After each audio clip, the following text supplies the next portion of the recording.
Okay, testing, testing. If anyone watching, if you can just let me know if you can hear me okay. If not, I'm just going to continue on with this, and if there's any audio issues, just be sure to let me know in the chat. Oh yeah, of course, James. Come stop by whenever you want. I am just going to be chatting, and perfect, you can hear me. Great, that's good to hear. Okay. Gonna raise up the music a tiny bit. All right.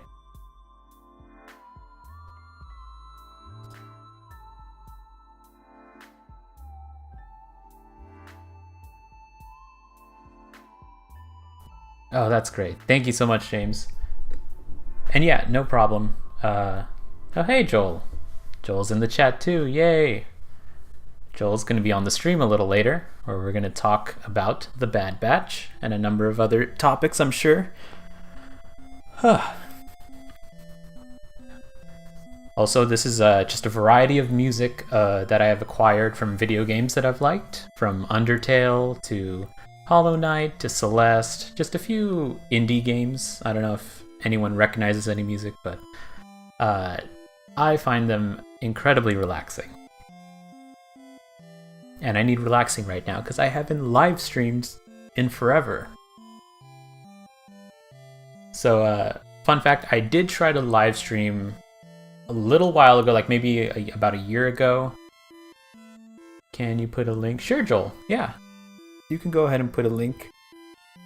I'm always nervous to put myself out there. But thank you, Joel. Yeah, if you want to put a link over on the Star Wars Underworld Discord, that'd be great. But anyway, yeah, I tried live streaming before. It's pretty fun. I enjoy it. But this is the first time I'm doing so under the negotiator. So this is pretty much the same setup that I had back then, only I added a little world between worlds touch to it. So pretty much the exact same thing.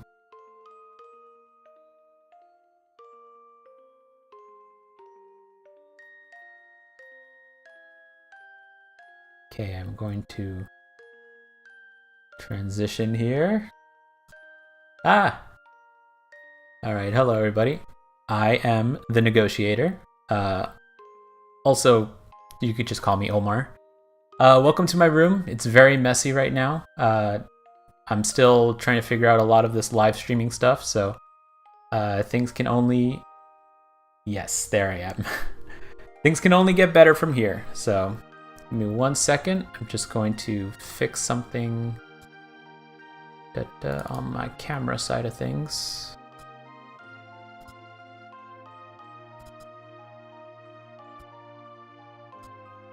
Okay.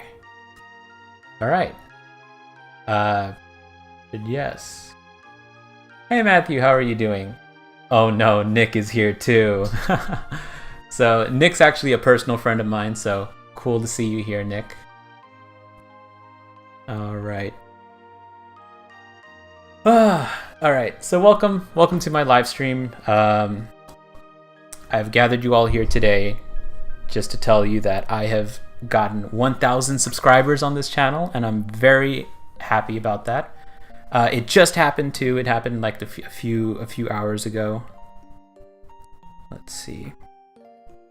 Yeah, it's currently at 1,000. That could change. It could go down, but click that like button exactly. Okay, let's see here. Sorry, I'm just making sure everything is set up correctly on my end here, but yeah, so I just hit 1,000 subscribers. I'm pretty excited about that. It's a milestone that I've actually been trying to work on for quite a while. It was back in 2019 where I was pretty close to getting that number. Hello, welcome. Yeah, in 2019 I was pretty close to getting to 1,000 subscribers, but I kind of stopped doing the negotiator for about 3 years. So I'm extra happy that I've finally been able to cross that threshold. Thank you so much, man. Yeah, thank you. You're a relatively new subscriber, right? Cat? Could I call you Cat? I don't know.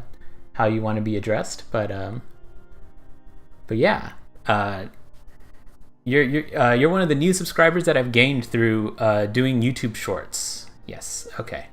And yeah, YouTube Shorts has been a lot of fun. So here's kind of the story. So I started doing YouTube back in 2014.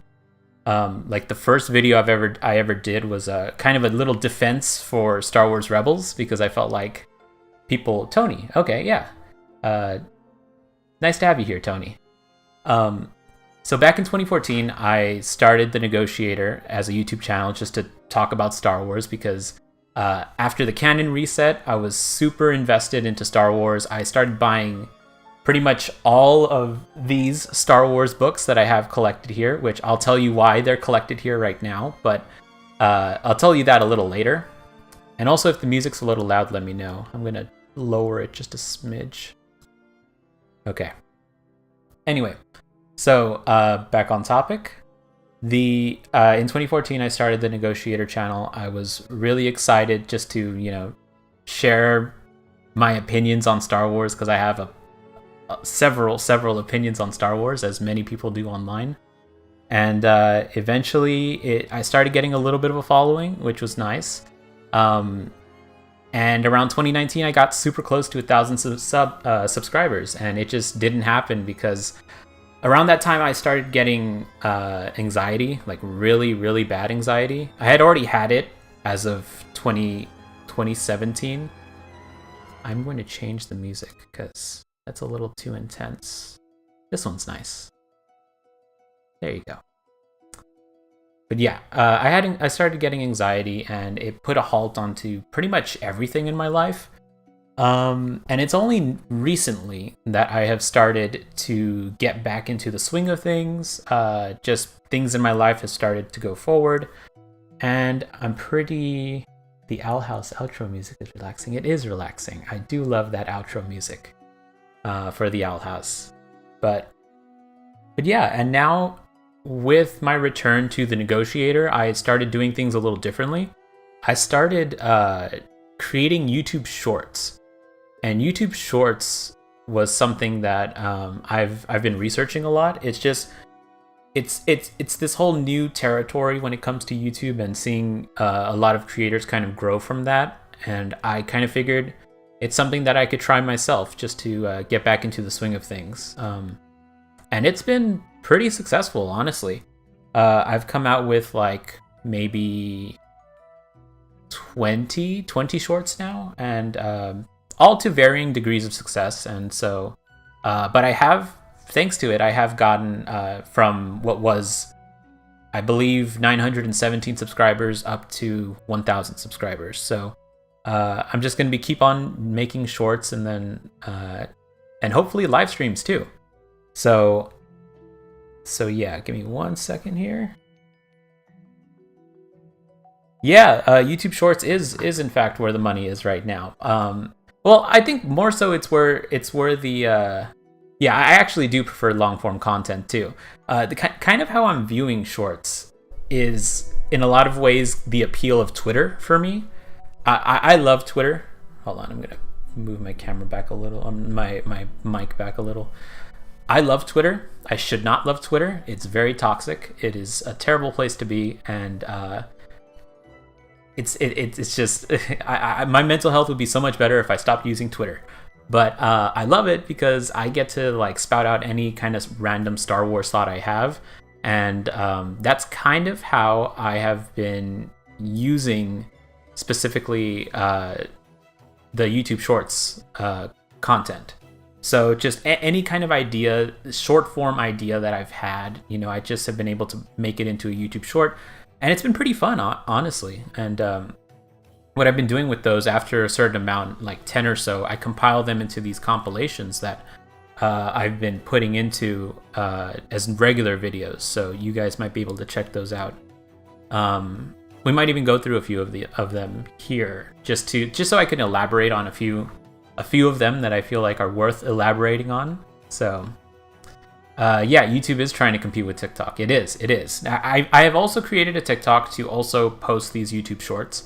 But YouTube is mainly where I'm is my base of operations. So because that's where I've garnered all the subscribers that I've had throughout the years, and what little audience I have is thanks to YouTube. So get rid of the red Yoda. That's right, you don't like the red Yoda. You don't like smooth Yoda. Oh my god. So if you don't know, I'm gonna look up smooth Yoda. It's wonderfully cursed. This is an in-joke. Maybe this shows that like I've been on Twitter for too long, because it's an in-joke that like hold on, let me show my desktop view. Oh, I'm covering it. Hold on. Beautiful. Look at smooth Yoda. Isn't he beautiful? Oh my god. So anyway, yeah, smooth Yoda is just something that I started putting in between the little transitions. In between, it is not like demonic or anything. I wasn't trying to do that. It is super cursed. I love it. I love it so much. It's just a little joke that I think it was even like last week that I put, because Twitter was like down or something. It was well, recently it's been down a few times because of certain management issues. And during one of those periods, I said, "Oh, Twitter's down. Let me post smooth Yoda," and that was it's just one of those things I love. Bring up tall Yoda. No, Jose, why are you here too? Okay. Oh god. I feel like it's a dangerous game to search things on Google. So I'm gonna type it first, and then, oh my god. Okay, hold on. Okay, this seems safe. Here's tall Yoda in all of his glory. I absolutely hate it. Oh my god, this one's good. Oh no!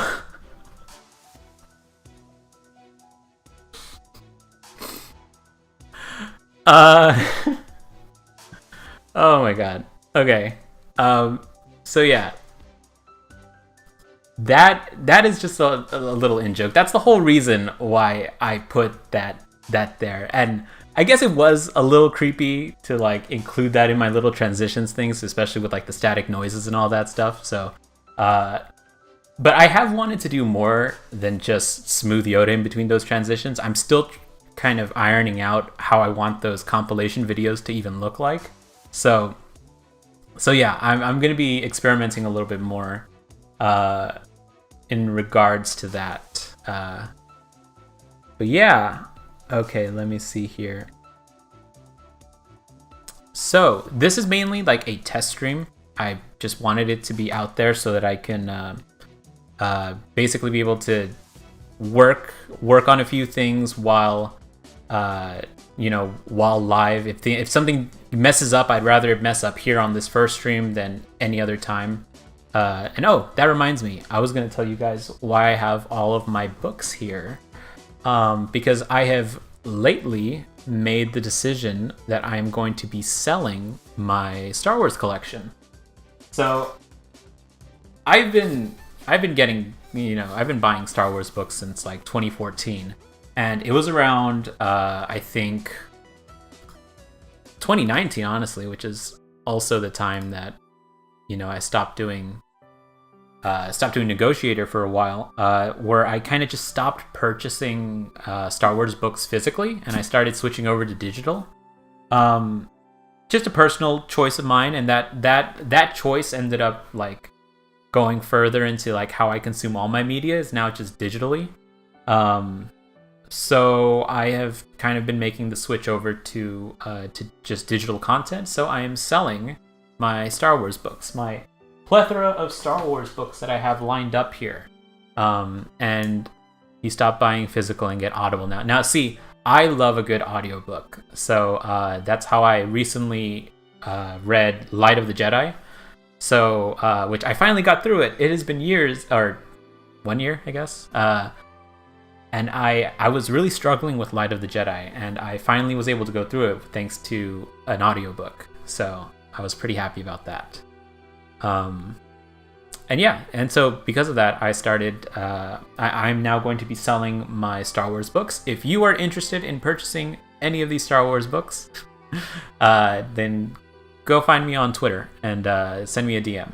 I have a post pinned on my account and stuff. So hey, I'm gonna try to sell my books as much as I can because I'm saving up for a PS5. I really want a PS5 so that I can be ready to play the new Jedi Survivor game. Camera angle could come down a little bit, a little more lighting on you. Yes, I do agree with that. I need to mess with like the lighting stuff. But yes, I am currently using my built-in camera. And I think the reason I had it up because I didn't want you seeing all the mess that I have back here, but it doesn't matter. I don't really care.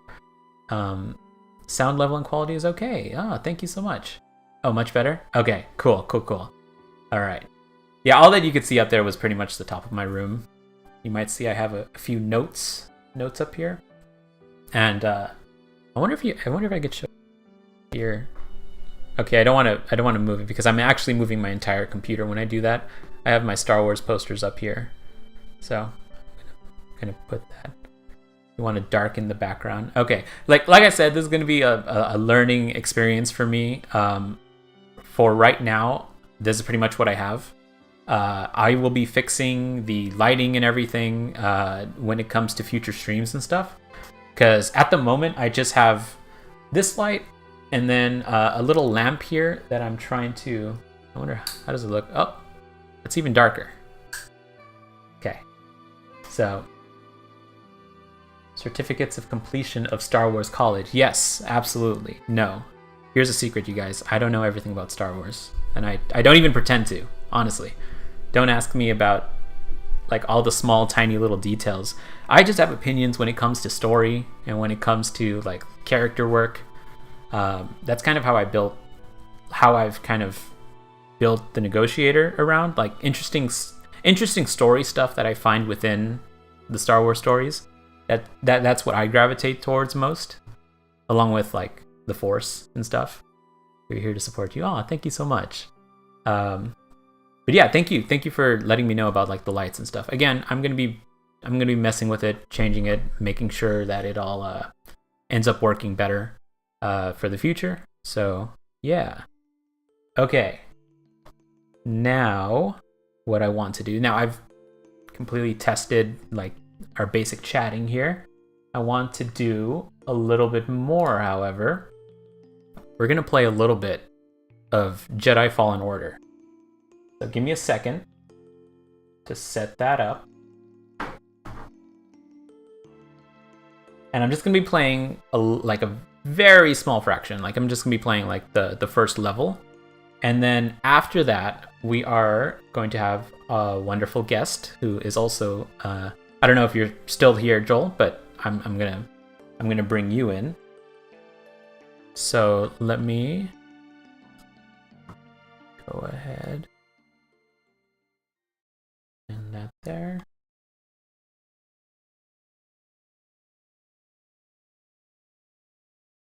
Okay. And then... Okay.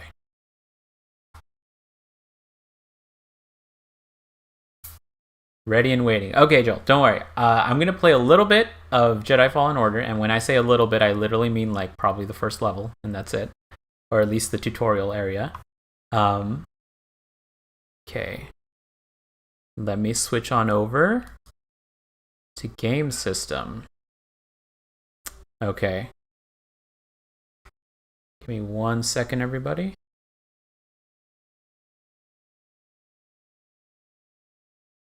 Tutorial can be hard. Yes, correct. Okay, the Elgato is not currently capturing. Okay, give me a second, you guys. Just to troubleshoot this.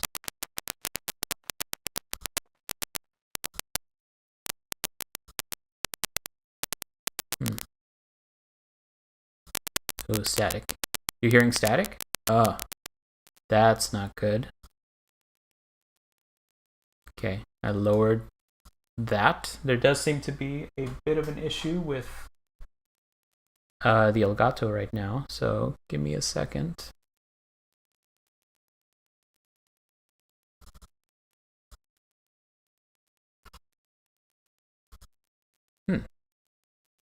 That's a shame. It was working. Waiting for red Yoda. No, you mean smooth Yoda. Don't worry. Smooth Yoda will appear in my videos again. You'll just have to be on the lookout for him. Oh, come on. Okay, 1 second.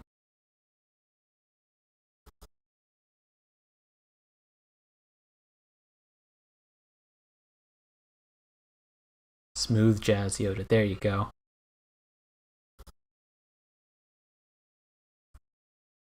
Okay. And see, that's why this is a test stream right now, because I'm very happy this is happening now and not when I have my official stream start, which I'm thinking Friday. I'm thinking Friday is a good day to have streams. And not too late. Maybe it could end around like 9 or so. Okay. Come on. Oh, that's right. I'm speaking from Central Time Zone. I don't know. I'm still figuring out the exact time. Okay, give me 1 second, you guys. Here, I'm gonna just put on this "Be Right Back" stream, but I'm secretly still here. So, just give me 1 second while I try to fix this.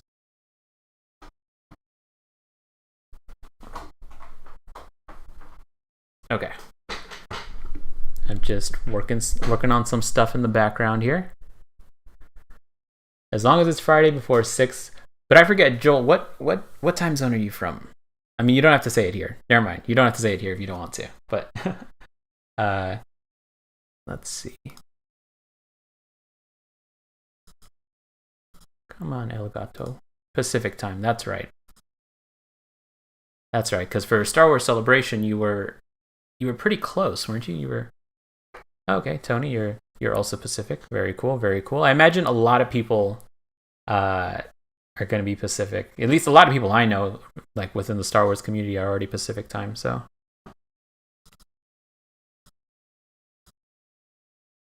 Hot dog. This is not working. And if this doesn't work, then that's okay. Again, this is a test stream. We'll just have Joel on earlier.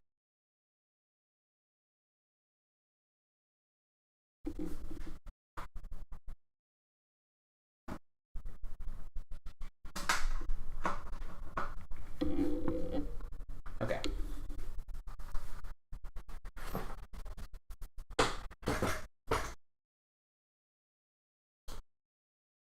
Here, I'm going to put on this music while...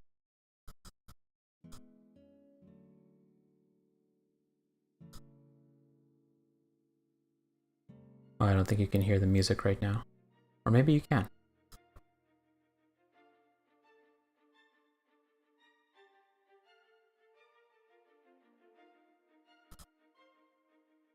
Okay, there we go.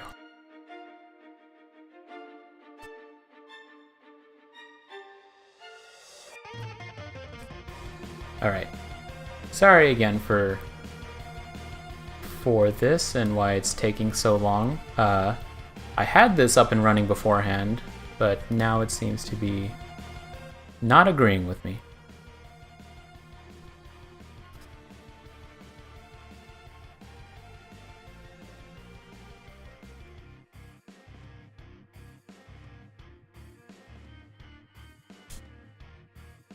Okay.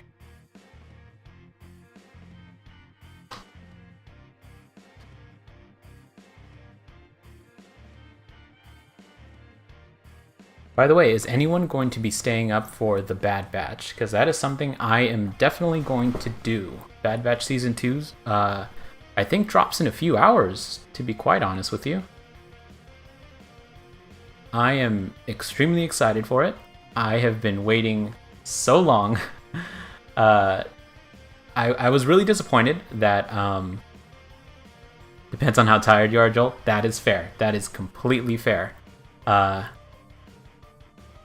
But But yeah, I was a little disappointed we didn't get Bad Batch in 2021, and so I'm extra happy that we're getting it so early in 2022 is when I thought we were going to have Bad Batch season 2. So now I'm extra happy that we're getting it so early in 2023.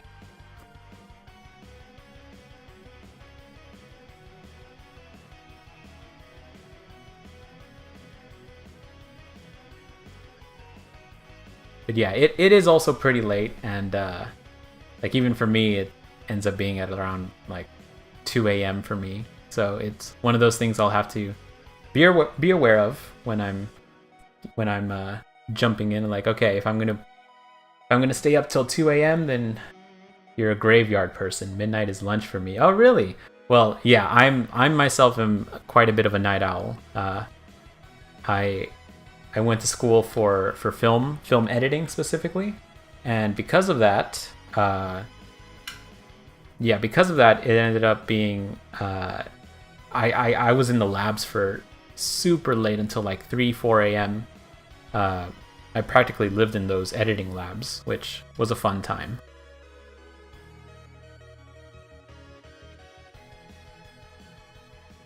Bed for you is 7 a.m. Oh my goodness, yeah. So you definitely like graveyard shift.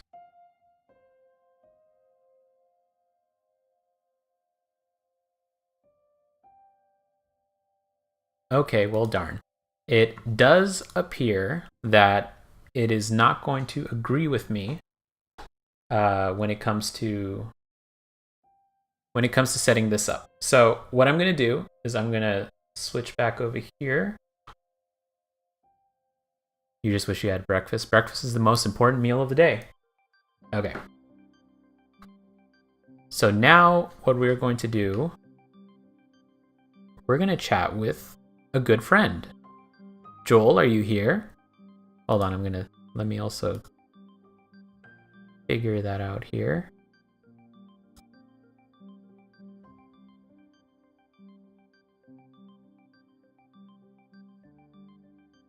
Okay.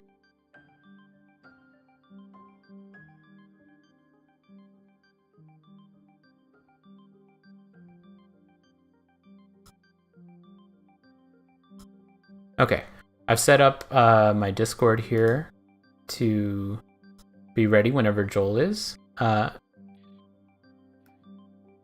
are you already in, Joel? Hello. Oh, there you are. Hold on. I had my music on a little too loud, so that's why I couldn't hear you. Nice. I'm going to mute the stream because then I'm going to hear echoes. Right. Of my like I don't want that. Yeah. I can turn on the and see what happens and see if there's something like right. Mug pop. Ooh, am I showing? Not yet. On this? Not yet. I'm setting that up right now. Nice. Hello. You're almost there. Almost there. Okay. Now you should be showing up, but I'm covering you. So nice. Hold on. Give me a second. Camera. Oh. Boom. Okay. Oh, well, there. Your face is covering my face. I know, my face is covering your face, but now we're able to look at each other. Okay. Yay! Hi, Joel. How are you doing? I'm good. How are you? I'm doing pretty good. It's been a day. I've been really happy that I've got 1,000 subscribers. Yay! Yeah, I'm super happy about that, and my next goal is to get 2,000 subscribers. You know, that's 2,000. Yeah, exactly. I'm really excited for it. But yeah, so I wanted to chat with you about The Bad Batch.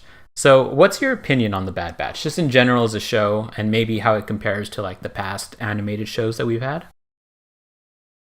I think it's a nice little fun show. Let's see. I like it. I don't know how I could rank it. They're so hard to rank. I know, right? The animated shows are always really hard to rank. I never know whether to put the Clone Wars or Rebels, because for me, it's either Clone Wars or Rebels. It's one of them is usually like one of my favorites. So That's why I went with the whole S tier, A tier, B tier system. I feel like that just makes it easier. So it's It like does. I don't I have to think it rank it. does. So I'll just use that ranking. I put it in the B tier because I think it's pretty solid. Hmm. But only one season so far, so maybe hoping their second season ups the ante. Hmm. But no, I think it's a lot of fun. I think it's just a nice continuation of the Clone Wars animation style and just the storytelling techniques that they've been perfecting over the years. So Hmm. I enjoy it, and I like exploring this little area of the right after Revenge of the Sith time. So no, I like Bad Batch quite a lot. I really enjoyed it myself so Yeah. far. So for me, when I first saw it, I don't know. I had this effect on me where when I saw it, I was thinking. I see myself peeking a little bit, so I'm moving the mic back. Uh, Whenever I saw each and every episode, I would think, man, the writing of the show is so good. It's like some of the best writing that Star Wars animation has had. Like every single episode, I was like, yes, this is it. Like it's really pushing the envelope forward for Star Wars animation. And then it ended. I loved it all. I was even telling people like, oh, this is my favorite first season of a Star Wars animated property. And then after a few months, I'm like, it didn't stay with me as much as I was talking about it so much. Like while it was running, while the episodes were coming out, I was in love with the show. But after a few months, and maybe it's because we had this whole like year off of watching it, but I just feel like it didn't stick with me as hard as I had really wanted it to. Um, so I was To kind be of. fair, for Hmm. me, that's with everything. So like, nothing sticks with me that heavy. Hmm. Uh, Really. but I'm just kind of a person who doesn't rewatch things in general. So it's like, I mean, I loved Andor, and I haven't rewatched it. I haven't bothered to rewatch Andor in like a couple months since it ended. So, That's fair. uh, I'm still feeling the Andor buzz for me personally, at least. But yeah, for um, also if you hear a cat, it's because I have a cat that's acting a little crazy right now. So I just want to forewarn I if have a you. cat too. Yeah. I just want to, if you hear any little meows going on in the background, that's what's going on. But Oh, yeah, I know she's a little devil, is what she is. But anyway, yeah. so yeah, I know that feeling. I suppose that is what happens whenever like we get this constant onslaught of Star Wars, and then our focus ends up being on something different. Because 2022 was pretty much the year of live action Star Wars. Would you agree with that? We pretty much had like nonstop live action TV Star Wars. And so Yeah, the only real thing we had animation wise was a Grogu short, and then it was Grogu short by Studio Ghibli, I should specify. And then Tales of the Jedi, which I loved. I loved Tales of the Jedi. It just didn't really fill the hole for like, because we've had a season, at least a season of Star Wars animation television since mhm. what, 2008? Like I think we No, have. I didn't. They take a year off for before Rebels started. Before Rebels started. Well, we had the lost episodes, didn't we? The lost episodes of the Clone Wars that dropped. Admittedly, they all dropped at once on Netflix, but I don't know when that was before Rebels, right? Oh yeah, that was definitely it had to be before Rebels because they probably made it. Right. Um, The lost season, or what is known as season what 6 of the Clone 6. Wars now, which was originally dropped on Netflix at the time. Um, yeah, I don't know. I feel like I mean, obviously you're probably right. There probably was a bit of a lull period in that area there, but I feel like it's just been so long since we've had that much of a little gap year for Star Wars animation. And I'm a huge Star Wars animation guy. Would you say it's like one of your favorite aspects of Star Wars? no, I don't. I, I definitely like it. I wouldn't Mm. say it's my favorite. Also, I know I know with confidence that I always say my favorite. My favorite season of Star Wars, first season of Star Wars television, will always be season 1 of Resistance, Season 1 of which Resistance. Oh, okay. Yep. Which, by the way, I Hmm. did a video with a friend of mine, Doc Holocron. I don't know if he's in your chat because I sent him a link because I always like to Oh, send very links nice. to my stuff. Of should Resistance get a season 3? You can go check it out on his channel. Hmm. Uh, Awesome. but Yeah, it should get a but season 3, by the way. It absolutely should. Um, for the sole reason in that it's Resistance isn't my favorite show. But I think there's so much potential that could have happened if it had gone further than 2 seasons. Um, so for the reason that it's not my favorite, I want Resistance to continue specifically. But but I do admit it is still some pretty good storytelling. I especially loved how they built up the mystery of Starkiller Base. Uh, Even though we obviously know that mystery and how it ends, but it still how it built it up, I thought was really cool. Um, but this isn't about Resistance specifically; it's about Bad Batch and how, yeah, because of that little lull year for me at least, I felt like uh, I kind of forgot about the Bad Batch a little bit, and I really didn't want to do that because I did have such a fun time watching. I feel like Omega, however you say it, Omega. Omega. I feel like she is one of the better child characters that we've had in Star Wars animation. Granted, everyone has that thing about like, oh, the child character is someone you have to like grow to like. And let's see. Xander says, I I don't. think she had a Sorry. better. Oh, go ahead. Oh no, I was just gonna read here. Xander says, I don't like the animation style of Resistance though. The lighting rendering on Bad Batch is amazing and is basically a movie. I do agree that the Clone Wars style of animation, I have a particular favor for. I do love it. But that said, there were some instances Resistance looked pretty dang good, especially when they were like in the air and doing racing and stuff. I absolutely loved the look of that. And I'm sorry for cutting you off, Joel. What were you gonna say? It was about Omega. Omega. Omega. Yo, I Omega. think Omega is honestly the first child character in the first season of a show that I think was quite likable off the bat. Yes. Yes, I agree. I think they've like, perfected that trope of kid character. That started with Ahsoka and then to Ezra, and they didn't have it with Kaz, but Resistance didn't have a lot of the same kind of trope. But Omega Hmm. is definitely the first. I think also because she's a little different than the others. I think she's Hmm. a lot more cheerful, while I think the others were trying to be more spunky. Yeah, yeah, Like Ahsoka, that's like, yeah. and the Reds were like, and then Exactly. Omega kind of just like, Exactly. I couldn't have put it better myself. Yeah, no, Ezra was a character that I don't know. I liked the whole Aladdin shtick. I know a lot of people were pretty critical about it because oh, now Disney owns Star Wars and now we have a space Aladdin. But I was really sympathetic for Ezra on the get go, and I wasn't really mad about Ahsoka when the Clone Wars first came out, like a lot of people were. I remember having issues with the Clone Wars movie when it came out, but Ahsoka wasn't really one of those for me, at least.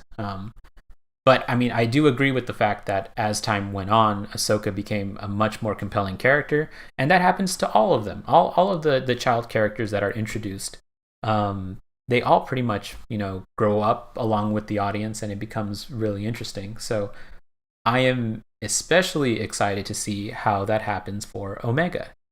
Um, but yeah, so that's the first thing I wanted to just touch upon is our general thoughts about the Bad Batch. Uh, what's your feeling on animation? I touched a little bit about the Clone Wars animation, how I have a preference for it, but what's your opinion on it? I saw a few tweets today, I think, that people were kind of tired of the Clone Wars animation. What's your take on that? oh, I honestly would like some different styles. I think that's why I like Resistance because it's not like the Clone Wars, Right. um, or even Rebels. Although Rebels had a different, unique enough style, which I liked. Yeah, I mean, I would really wish they would try different animation styles. Mm. In general, Yeah, you I know, I gotta agree. I gotta agree. I mean, I'm gonna say something that I'm sure you're gonna agree with. That we are pining for a 2D animated show, perhaps. that'd Is be that nice something you too. agree with it or no? I would like a 2D show A again. 2D show, like That would be something, or whatever the heck they use these days within its Flash animation. I'm not 100% well versed on that, but ever since, because it was Clone Wars, what was 2003, the original Clone Wars TV show, the micro series.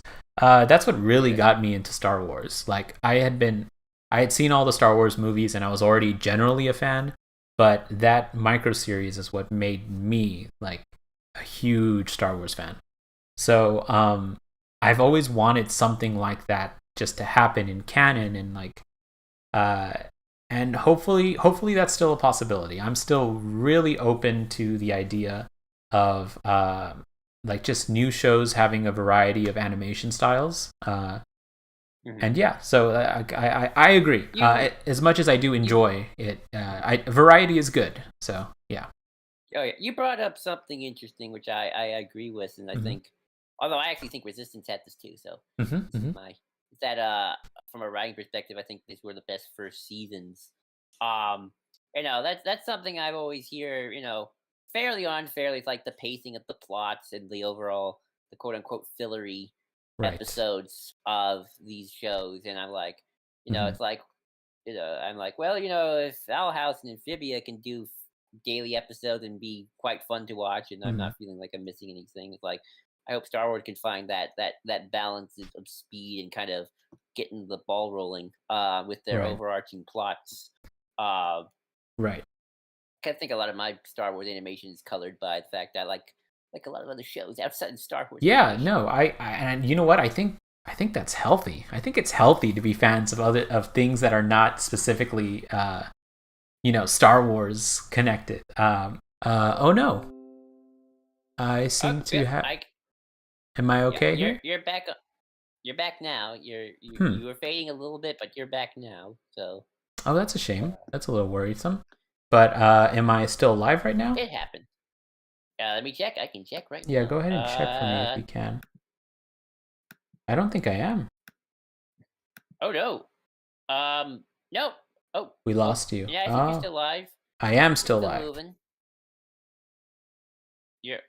I think so. Yep, you're back. Okay. They say Xander. I'm waving. Xander says you're back. I'm back. Okay, that's weird. Okay, hey. First stream. I anticipated a bunch of things going wrong, so it's not a big deal. So it's just stuff that I'll have to try to figure out on my own when I see you waving. Perfect. Good. Then I am back. Okay, sorry. What was I saying before I got disconnected?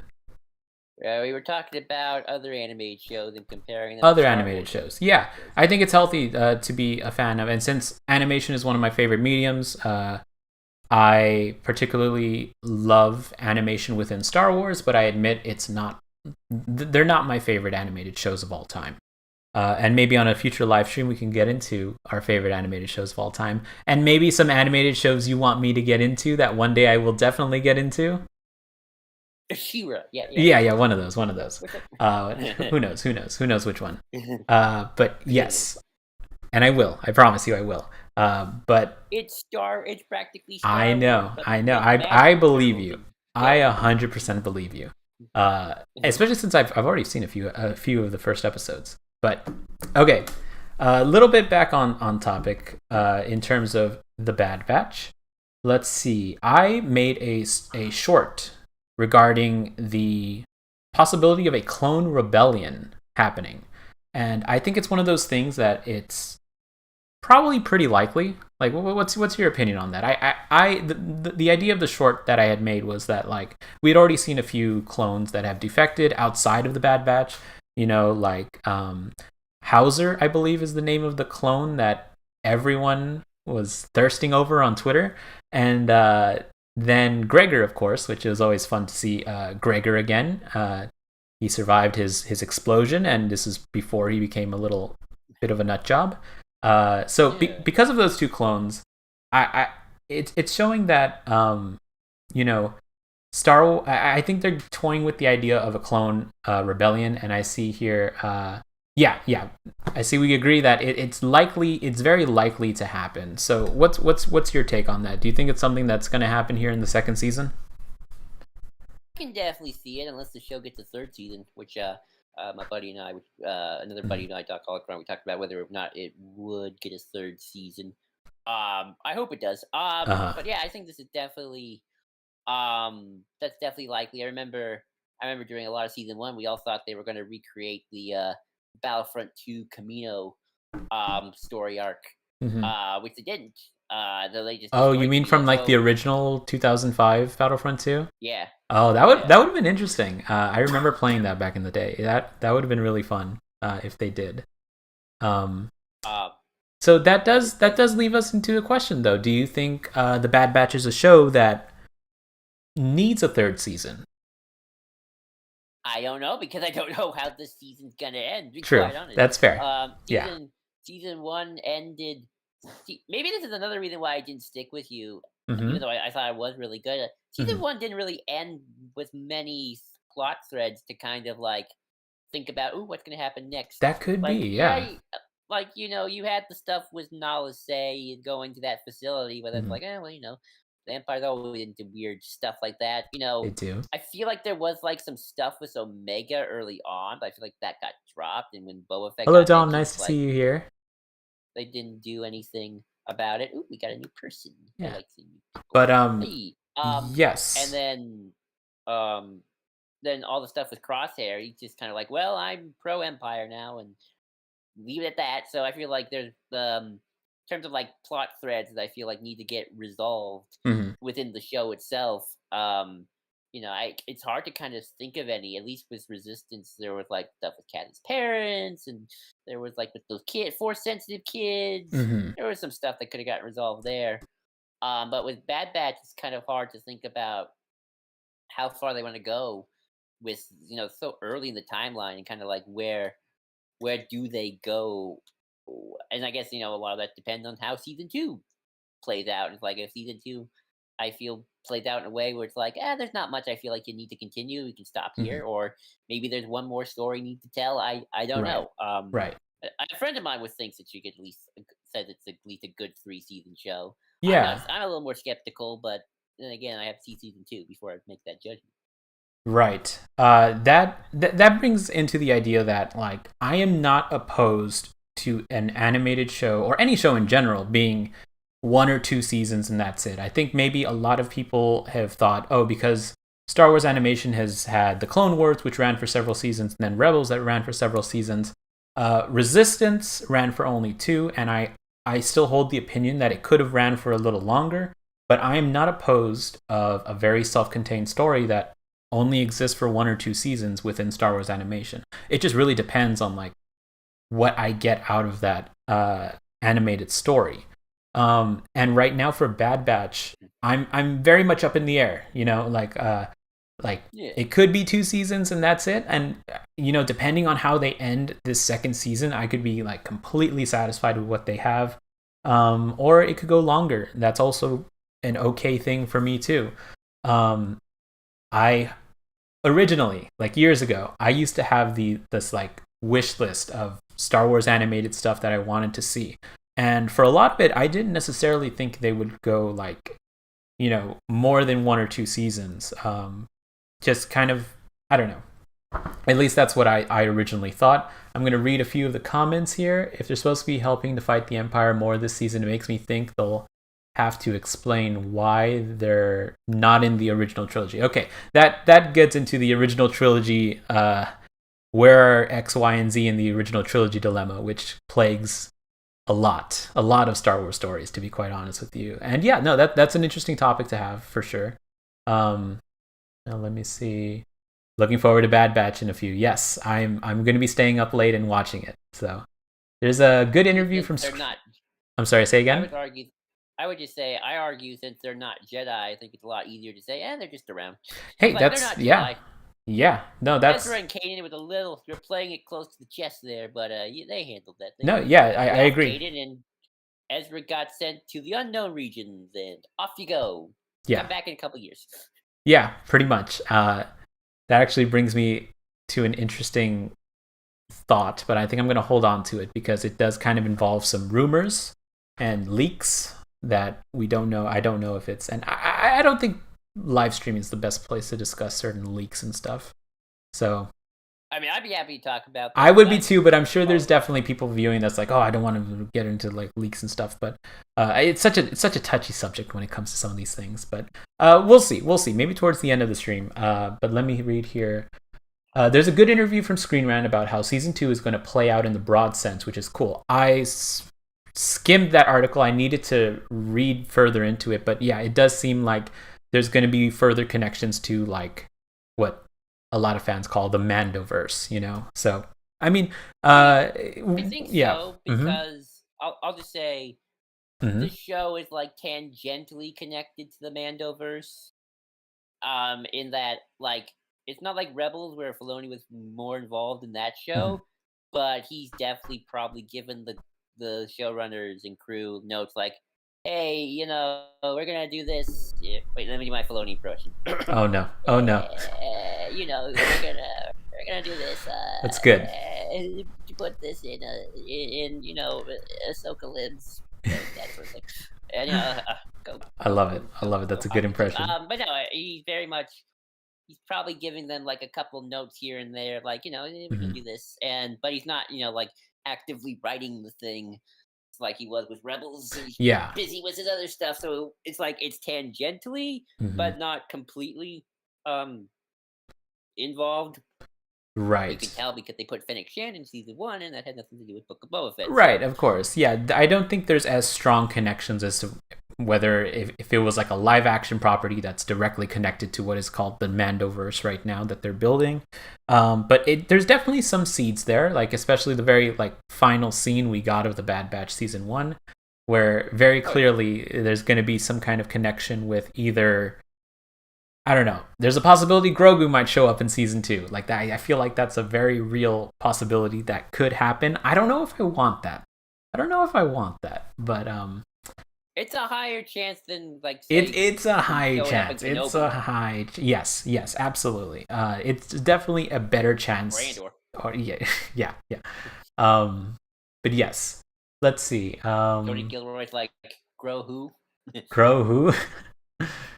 Let's see. 6. Although I'm gonna be honest, I think Gilroy is more of a team player than we make him out to be. So I feel like I don't think he would be as like. Well, he probably would go grow who, but then they're like, this is like, oh, okay. It's like, okay, I learned now. So right. Yeah. I mean, look, I think that's gonna happen, but I've talked about this before on like Twitter and stuff, but I love it. I love it when certain stories in the whole transmedia experience that is Star Wars connect, and I particularly love it when that happens because it all feels like one big old tapestry that all feeds into each other and works together really well. That said, I think it's very important that each one of these stories can still stand alone in terms of like being a story. And I think there's a good argument to have been had for some of these stories that maybe they could have been more on their own rather than rely on certain characters from other stories. And the Bad Batch season 1 had quite a few cameos. Would you say it certainly did? I'm trying to think of who actually showed up in Bad Batch. Well, it's cameos in terms of actually maybe this kind of defeats the point, but it's cameos that are more for like the Clone Wars crowd. Like obviously we had Tarkin, who, I mean, Tarkin is Tarkin, so it's like he's always going to be around. But we also had the clone who abandoned for a family. He abandoned the army for his family. Cut McQueen. There you go. Can never remember his name. But yes, him. And then there was obviously Cad Bane. And then there was what other? We had Fennec. Yeah, Fennec. Gregor. Yes. And Rex. Fennec, Gregor, Rex. Now you're naming them. Yes. Outside of Cad Bane, I always felt they all kind of made sense of either the people that the Bad Batch would meet along the way. Cut LaQuaine, clone, Rex the clone. Yes. Maybe Fennec and Cad Bane are honestly the two that are kind of like, why are you don't really need to be here, but oh well, it's Cad Bane. Hera and her family, that was another one. Yeah, for sure. Kanan. Kanan. Okay, Kanan did not need to be in the series, but I always love it when they have him there, even in the background for a minute or so in Tales of the Jedi. But I just wish they got a different voice actor. 40 years. Old Freddie Prinze Jr. doing 10-year-old Kanan. Yeah. I mean, clearly Kanan had some early puberty. Yeah. How old even was he supposed to be? I mean, that whole discussion about like could be retconned. Maybe he could be retconned anyway. I don't remember his age, but I certainly he was not supposed to be that old. Yeah. Not supposed to be that deep. Yeah, for sure. Yeah, I think Kanan and Hera are kind of like the most fan servicey. Cad Bane probably is too, but it doesn't matter. Well, the others like Rex, Greg, all the clone cameos I'm cool with. It's like this is very much the clone show. Right. It's kind of continuing the clone arc of Clone Wars. So right. Through the Bad Batch's eyes. So it's like, yeah, you expect all these clones to show up because it's kind of all their thing.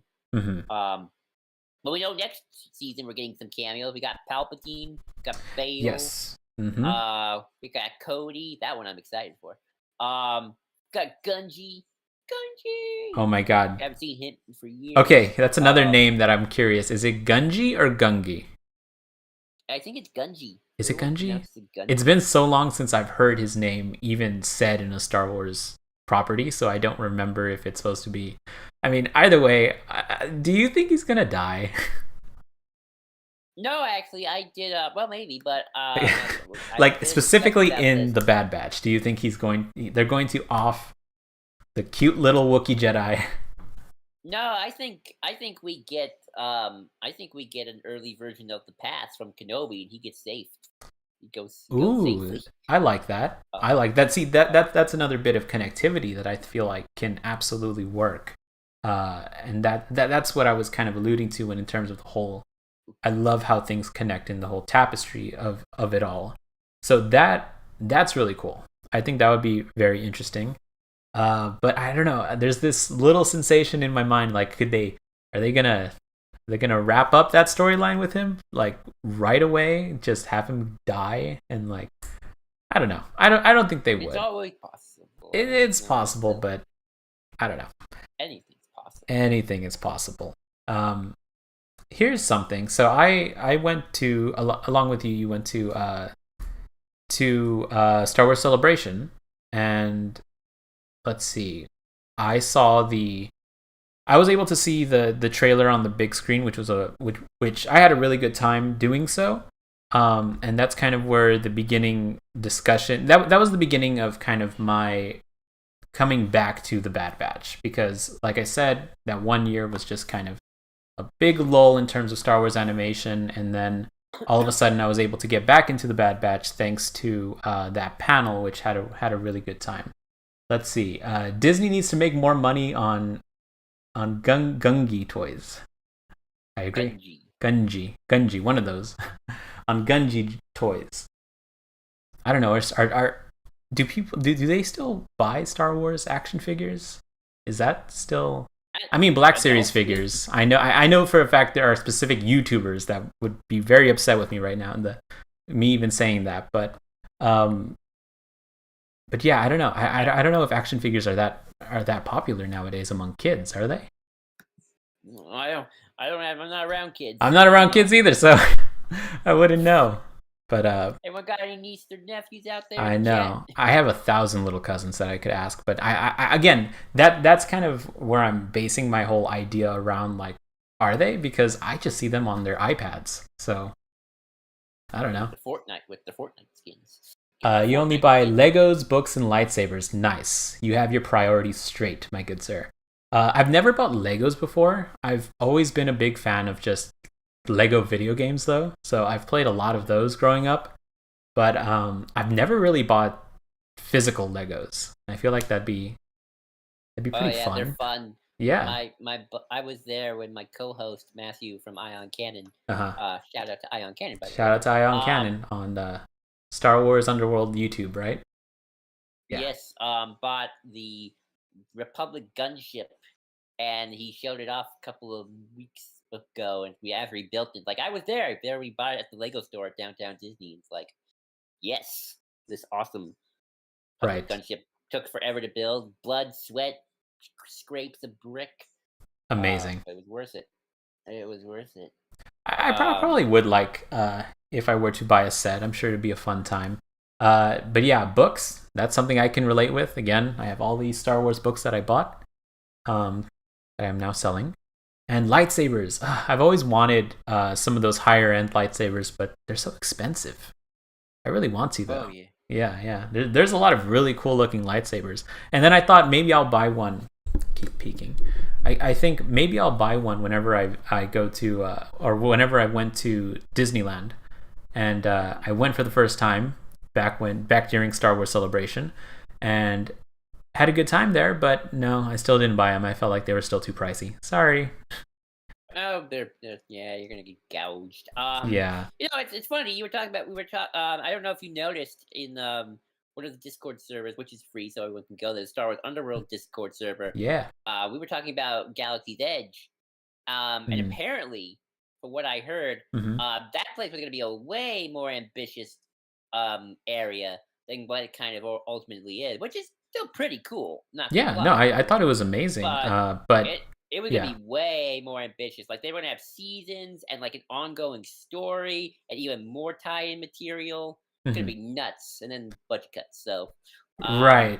Yeah. I don't know. So obviously I can only speak for my 1.5 hour I spent there. Because fun fact, when I first was going to Star Wars Celebration, I was planning with a friend who lived there in LA, to help me try to get into Disneyland. Hook me up with some tickets for Disneyland, and she's been a great help. She was a great help, and she basically, as soon as I arrived from the plane, she's like, we're going right now.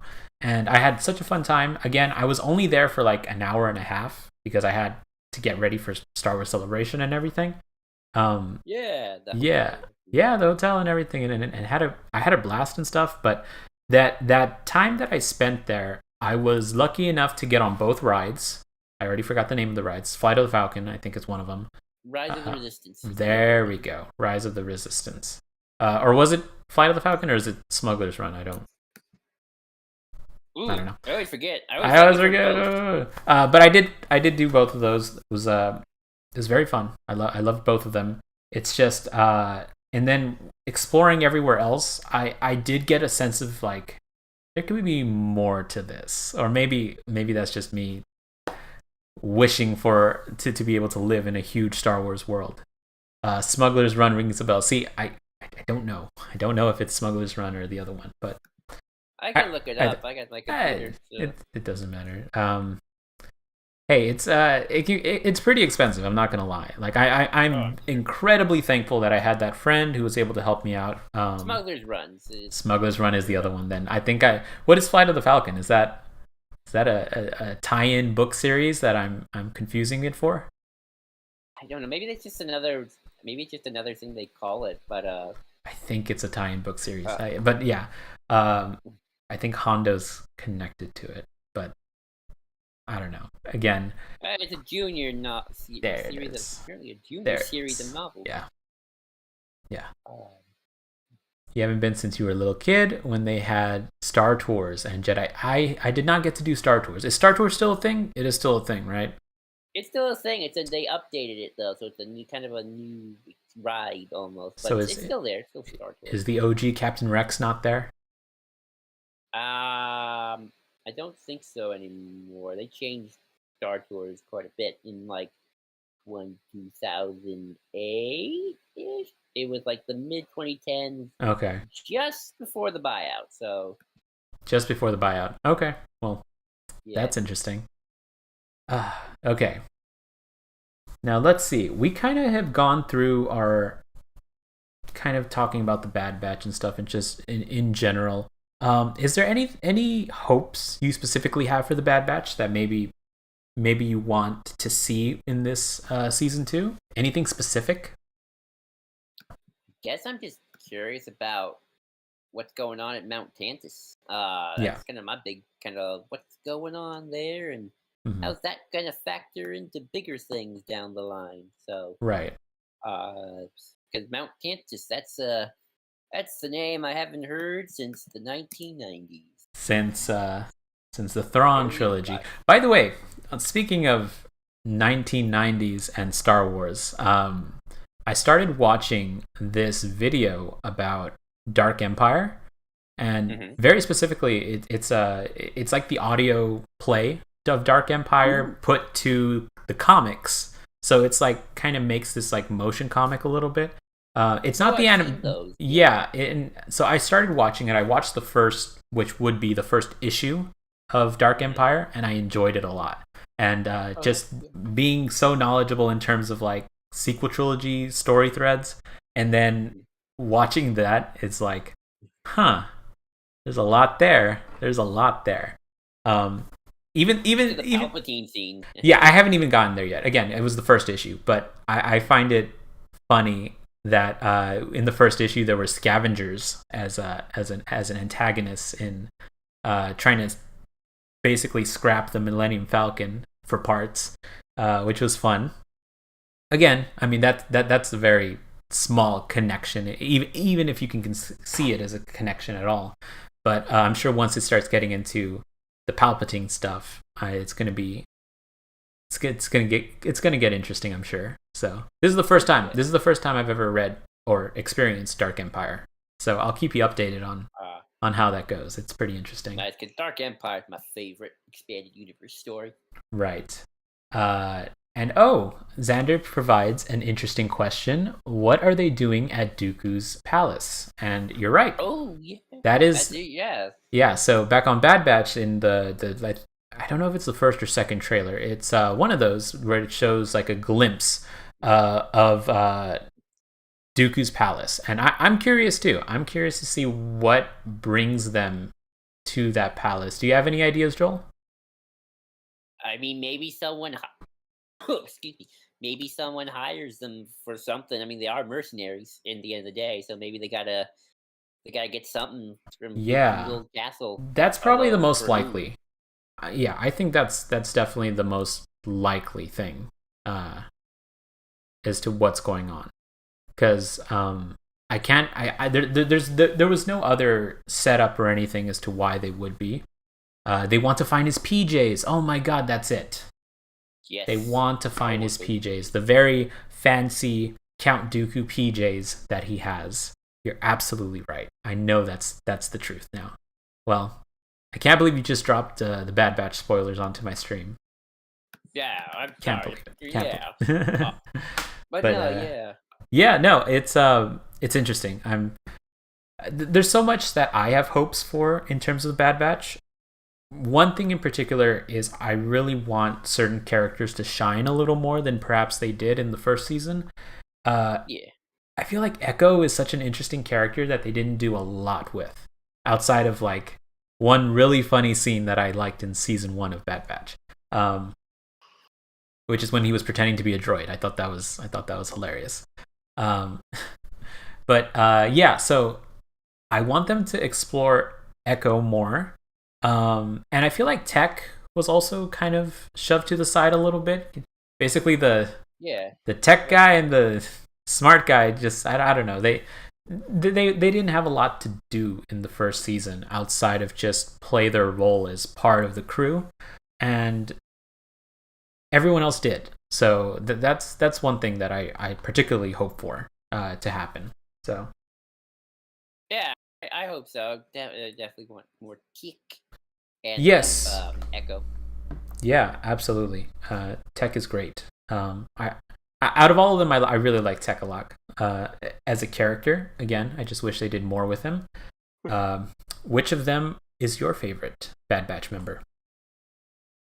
Ooh. I guess Omega, or I guess Mm-hmm. let's. I like Wrecker.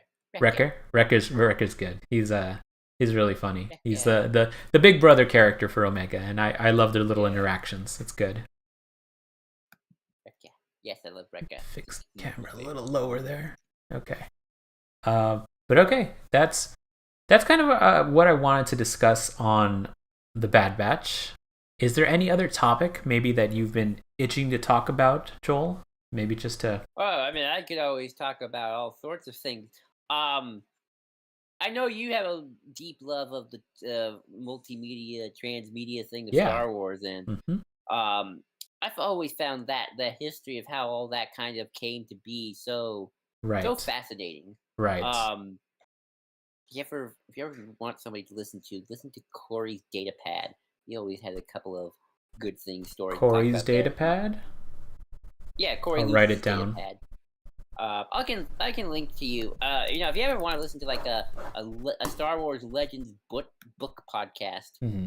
um, I can just DM you right now Yeah, with it. I If share you that interest in terms of like how the whole transmedia aspect came about, especially in like for like early legend stuff. I could And tell you some stories just based off of kind of mhm, um.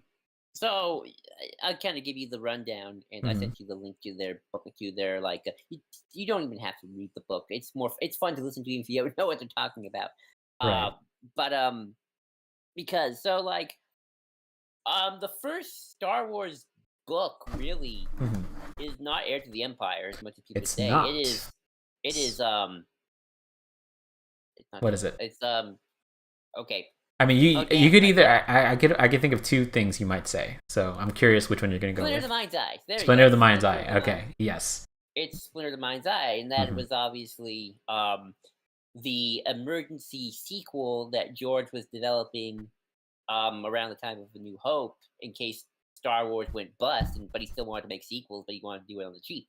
Right. Um, gonna have Luke and Leia come back. They didn't have Harrison Ford because they didn't know if they could contractually obligate to have him back. They didn't have the money. Right. But they could probably get Carrie and Mark because they weren't big actors. Which is ironic because of Carrie Fisher's lineage from Hollywood stardom.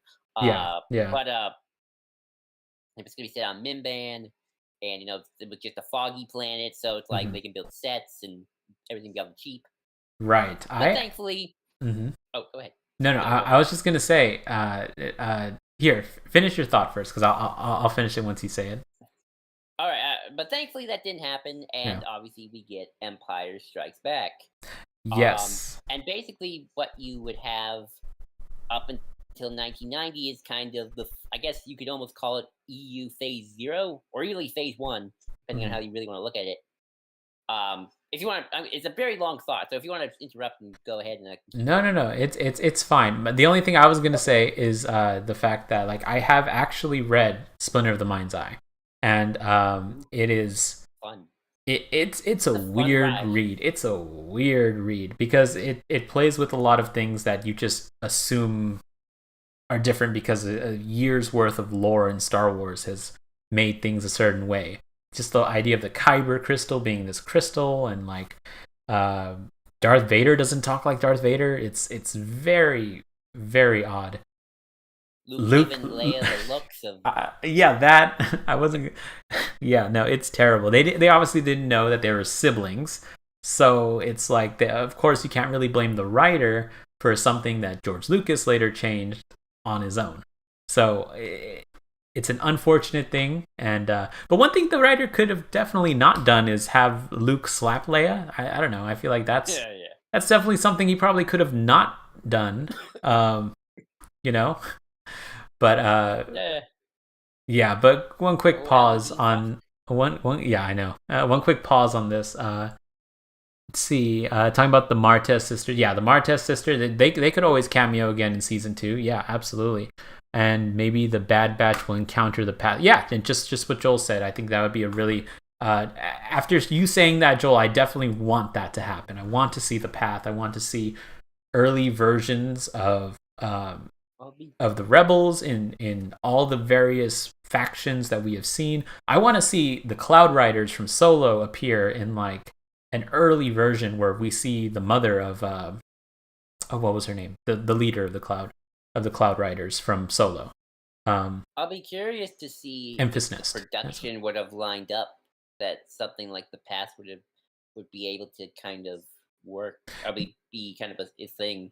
And you always have to kind of keep in mind, it's like these things are being made at different times, so it's like Yes. It's like, is stuff from Kenobi already developed by that time? Is it like in early stages? You Yeah. know, In terms of research, I so have always found it very easy to find like when certain live action shows were being developed around the same time. Like Andor had a super long production period that took place uh, where Book of Boba Fett started and then finished, and then Kenobi started and then finished. And during both of those times, Andor was ongoing. It had a monster production. It was like an entire year, I think. So like I felt like it would have been easy to have like Andor and Kenobi and Book of Boba Fett connect in certain ways, but obviously they didn't because they're also filmed in completely different parts of the world.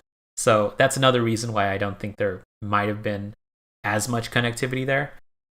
yeah, I've heard that the Californian side of Star Wars had talks to each other, has the ability to talk to each other a lot better than all the other stuff going on at Pinewood, Yes, uh, um, I have heard that as well, which is in and London. mhm. London. And so, but what I was saying is, it's interesting that it's so easy to find like live action stuff, but when it comes to animation, it's so much of a different kind of process.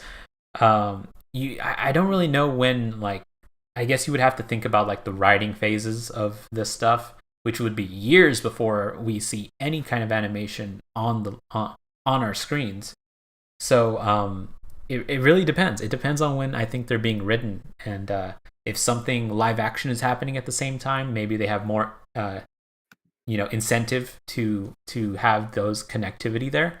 Um, Xander, you mentioned something interesting, but then I can't find the comment. I don't know if I you know deleted it. animation at least takes 2 years to at least get ready.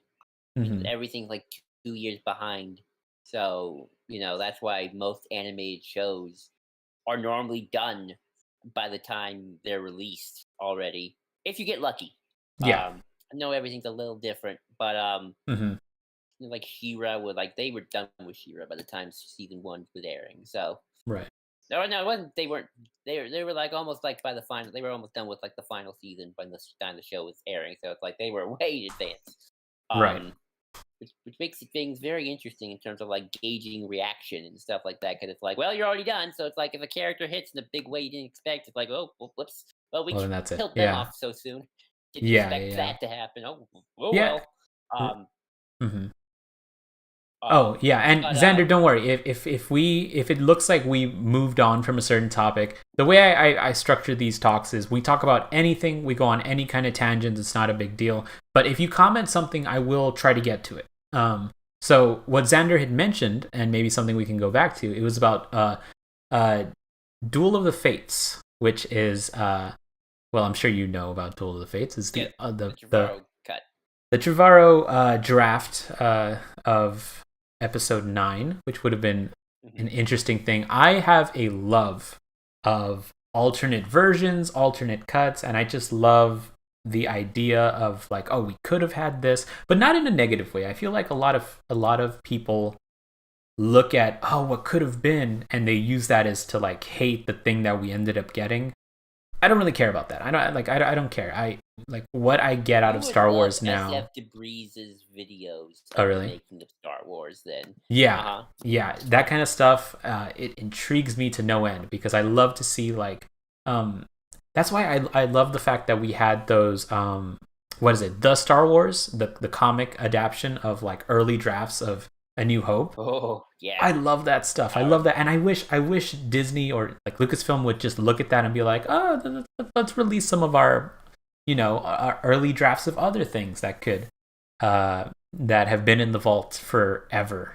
So right. I don't know. Anyway, I what's this love that question stuff. about the Duel of the Fates? Uh, I forgot what the question was specifically, but we were discussing like transmedia and like things that I think it just kind of just the idea of Duel of the Fates. I think that's enough for is an interesting conversation. What's your opinion on Duel of the Fates, Joel? He asked, was it the Duel of the Fates of the OT thing? Maybe he's talking about Splinter of the Oh, Mind's Eye. was it I Duel? wouldn't Yes, yes. say. Okay, now it's connecting to my head. Thank you, Joel. Thank you for making that. Yes, yeah. I didn't read it properly. Yes, is Splinter of the Mind's Eye the Duel of the Fates? That would be an interesting comparison. Maybe it would be a better idea of like an alternate Return of the Jedi. Because I think there was. Well, there was never. Yeah. No, I don't think so. Because Mhm. the thing about Duel of the Fates compared to Splinter of the Mind's Eye, or even like an Mhm. alternate take of Return of the Jedi, is Return of the Jedi evolved as they were like thinking of stuff to do, and there were like different directions they could go. But once they narrowed down the story and wrote the script, they Right. had the script. Of Yeah. course, things changed, but they had the script. Duel of the Fates and Rise of Skywalker, two completely different things. Two Like no, completely they different start things. from Yeah. scratch. Yeah. They were like Colin's version isn't working for whatever X amount of reasons. It's like, well, they got rid of him, put in Abrams, and they just started from scratch the Mhm. whole thing. I mean, you can kind of see things where like, oh, Oh that yeah. idea came here, that, but it's like for the most part, it's like no, completely different 180 direction. Mhm. Um, I wouldn't say Splinter of the Mind's Eye though was an alternate take for Empire Mhm. because Splinter was very much the Star Wars is not going to be a successful franchise, but we want to make sequels anyway. We can maybe make this a cheap thing, Right. so let's just do that. And then once A New Hope, changed the world, they were Right. like, So okay, there's well, that aspect of do it. That we're gonna do definitely. something better, bigger and better. Yeah. Um, Definitely. There's that but aspect to it. to go back to my story, Mhm. where I left off. So during the '80s, Mhm. and 90s, we had kind of the proto EU. We had like the solo books and the Marvel And the comics, Lando the Ewok books. movies, Yeah. Lando books, the The Ewok movies Ewok. and Oh my god. cartoons. Can I just say real quick? Because of I'm a video editor for Culture Slate. If anyone doesn't know about Culture Slate, just look up on YouTube Culture Slate. And I had to edit reaction videos to the Ewok series, the first 3 episodes. And oh my god, that series was so boring. And I hate And the it's written opening. by Paul Dini too. It's written by Paul Dini. Every single time Catherine got to like the beginning part, she says she sees, oh, written by Paul Dini. My mind is there like, oh my god, this guy later went on to do Batman the Animated Series and all of my favorite like animated shows growing up. And yeah, no, I especially hate that opening. The opening's absolutely terrible. Yeah, you guys should go check those out. By the way, go. That's a shout out to Culture Slate, company that I do editing for. In fact, tomorrow I will be doing an edited reaction for Culture Slate as well. Hey, John, how are you doing? John Barry has joined the chat. Good to see you, man. Hey. But yeah, so. But Yes. But back to you. Sorry, keep interrupting, but I keep adding little things to it. Yeah. It's your live stream, buddy. I know. And no, it's like Paul Dini wrote this. Like, but then again, a lot of people like Paul Dini, Bruce Timm, they wrote stuff like He-Man and She-Ra. It's like the guy would later write some of the best episodes of Batman the Animated Series and Arkham City. It's like, yes. It's like, what happened? But anywho, what was I? Yeah. Oh yeah, so 80s and 90s. For a while, Mm-hmm. and then you get to 1990. And in a weird way, the EU kind of unofficially reboots, but not really, where all that Marvel stuff and kind of, as it also the license goes to Dark Horse, kind of gets folded in. Not to get retconned so much as like you're not beholden to it anymore. And then Tim Zahn book comes out. So this is where things get really interesting. So both Dark Empire and the Thrawn trilogy happen around the same time. They're being made around the same time. Yeah. Don't know where Truce of Bakura fits into this. Truce of Bakura, I think came. Yeah, it came out after those, obviously, but yeah. I think of that before Thrawn trilogy or after, but it's like in the same year. Chronologically, I thought it was. No. Chronologically, it's before Thrawn trilogy. Yeah. Production wise. Yeah. Okay. But production wise, Thrawn trilogy and Dark Empire are happening, and the weird thing is, Dark Empire was supposed to be like a continuation of Return of the Jedi. It was very much like year one after Endor. But Tim Zahn didn't want to play along with the comics because that was going to. So it's like, hey, one of you has to move your story, and Dark Horse blinked first. So Dark Empire was going to take place after now the Thrawn trilogy, more or less. But that first Dark Empire doesn't really acknowledge anything. That's why you don't see like the Solo twins in the first Dark Empire Right. run. Um, and ultimately, Thrawn trilogy became the more popular of the two things. Yeah. So that very much cemented what post Endor era was going to be like. And the comics didn't really touch the post Endor era for quite a while. That's why they focused mostly in the ancient past with Tales of the Jedi. That 5,000 years before the original trilogy Right. and the prequel era was do not touch because George maybe want to do something with Exactly. that one day. Because he didn't want, So he didn't want anyone to step on what he wanted to do with the prequels, of course. And by the way, I'm just gonna read a comment here from Xander again. Did the old EU ever explore the Clone Wars before the prequels got made? And that is exactly what Joel's talking about right now. In regards to well, what? no and yes, Yes and no and no. yes. Okay, go ahead and explain. Further explain then. So the rule was you weren't supposed to really Yeah. touch anything about the prequels. You weren't supposed to really get into it. Yeah. But authors broke that rule all the time, and Tim Zahn talked about how he talked about how Thrawn's using old cloning technology, and Thrawn goes during the Clone Wars, the cloning masters would have all this and deal with clone madness, and there was talk Mhm. about how these Jedi fought in the Clone Wars, and Right. the Clone War was this very different thing. It was either it was very much in some ways. I think it was almost based off of George's older ideas, where I think the clones were meant to be the bad guys, and there were back in Empire's first draft, the clone Lando was going to be a clone of Yeah. someone. Um, Right. Now, so was there even also a some of the popular idea that Obi-Wan Kenobi was a clone because of his odd name being Obi-Wan?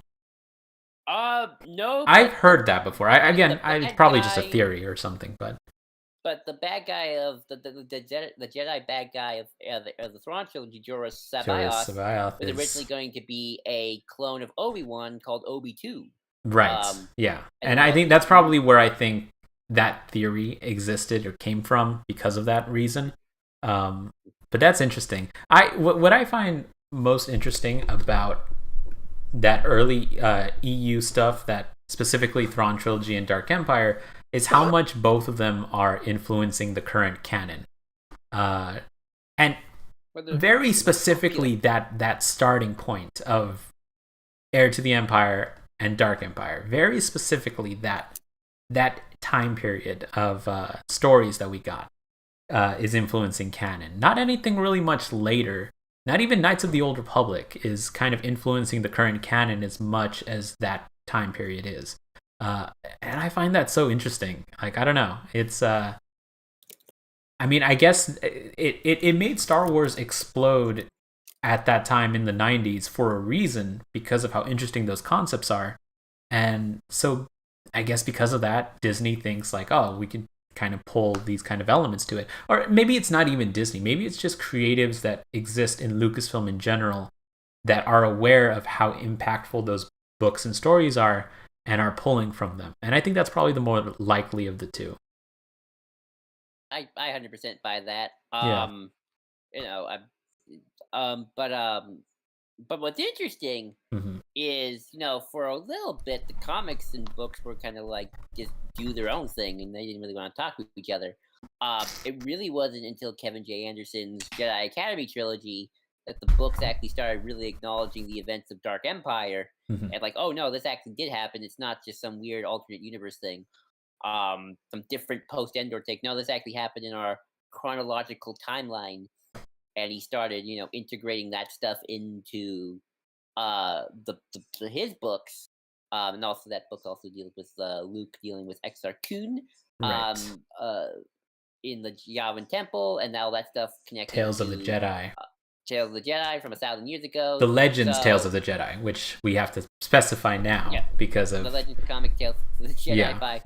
by late great Tom Veitch. Yes, who Um, passed away earlier last year, I unfortunately. know, Yeah.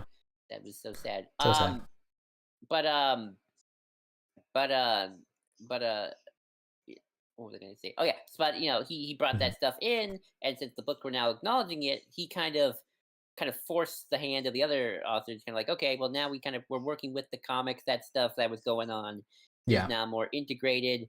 While Tim Zahn kind of did his own thing and really only liked Stackpole and Aaron Alston stuff because they were his buddies. So it was a bit of a push and pull between kind of the two, kind of like more forcey stuff of Veitch and Kevin J. Anderson, and then more Hmm. military sci-fi of Zahn, Stackpole, Right. Aaron Alston.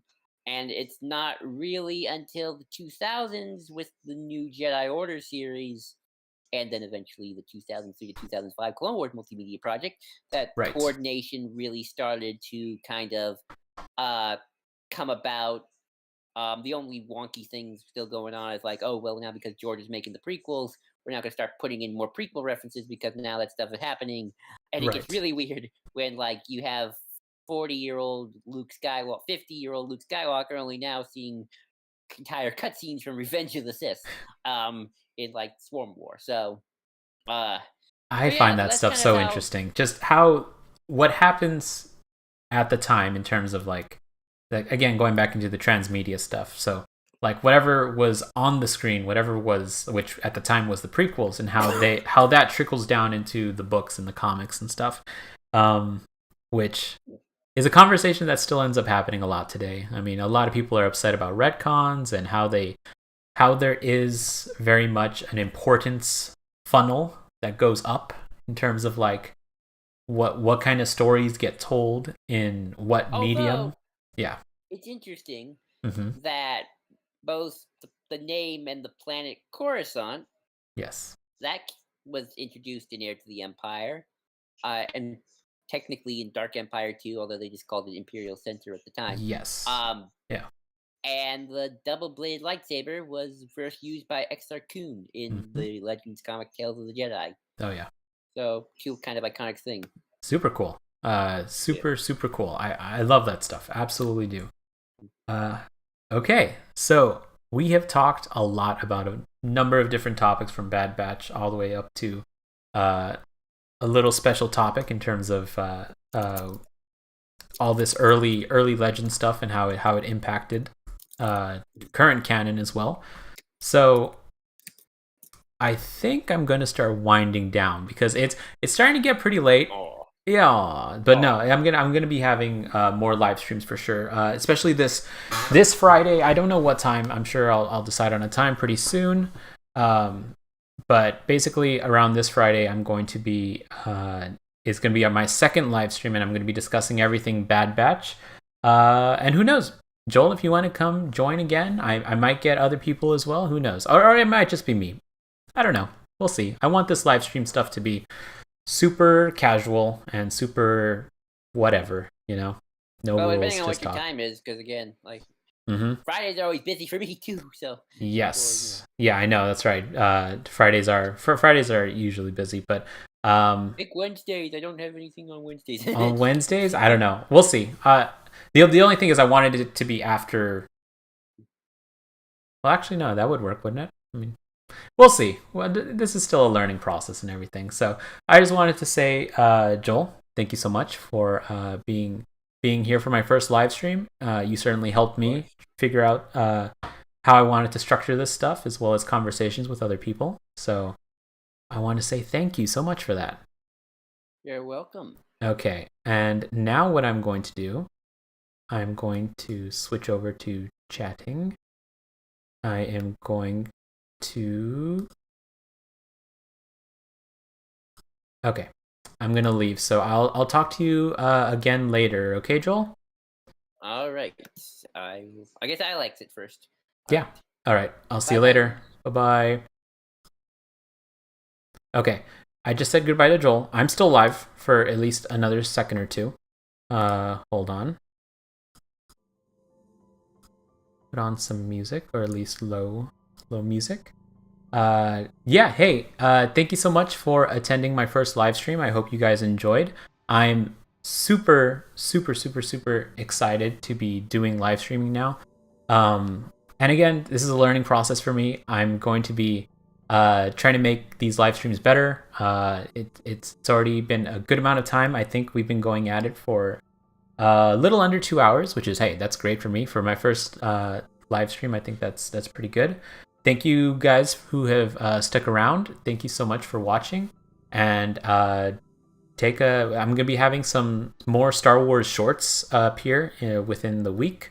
And for right now, Friday is when my next live stream is going to be. After that, who knows? I might still figure out of a set schedule for live streams.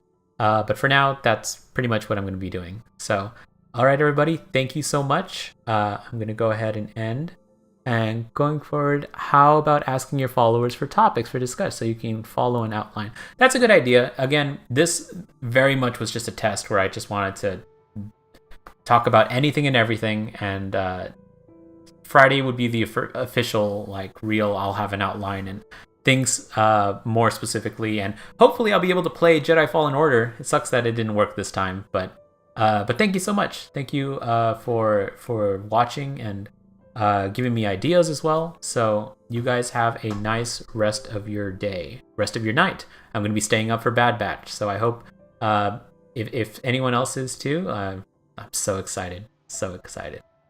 Casual is fine. Yeah, no, that's pretty much how I'm going to be treating everything when it comes to live stream. It's just going to be a casual, fun time, talk about Star Wars kind of thing. So, all right, you guys. You guys have a nice rest of your night. Bye, you guys.